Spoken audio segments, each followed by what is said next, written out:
In today's video, I'm going to teach you how to copy code from Lovable AI.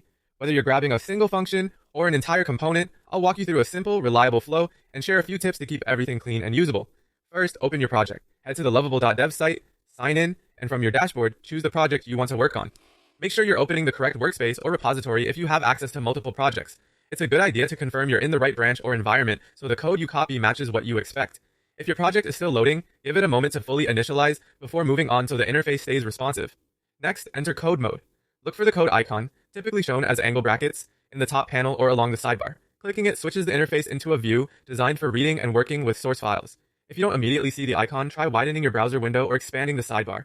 The control can be tucked away on smaller screens. Once you're in code mode, you should see the file tree, the editor pane, and sometimes tabs for files you've recently opened. Now navigate your files. Use the project's file structure to find the exact file or component you need. Common places to check include folders like src, components, pages, or utils. Depending on how your project is organized, file names and extensions can help guide you. For example, .js, .ts, .jsx, or .tsx for JavaScript and TypeScript, or .css and .cs for styles. If there's a search box above the file tree, type part of the file name to jump directly to it and open the file by clicking once, and verify you've got the right content by skimming the function names, imports, and comments. Finally, highlight and copy. Click inside the editor and drag to select the exact snippet you want, or use the shortcut to select all code, then copy it to your clipboard. On most systems, that's Command or Ctrl plus A to select everything and Command or Ctrl plus C to copy. Before you copy, double check that you're not including any credentials, tokens, or configuration values that shouldn't be shared. Preserving indentation is important, so keep the code editor's line wrapping as is to maintain formatting. If the file is long, scroll slowly to avoid missing the final lines or trailing braces. That's it. Open your project, enter code mode, navigate to the right file, and copy the code you need. Follow these steps and you'll grab clean, accurate snippets from Lovable AI every time.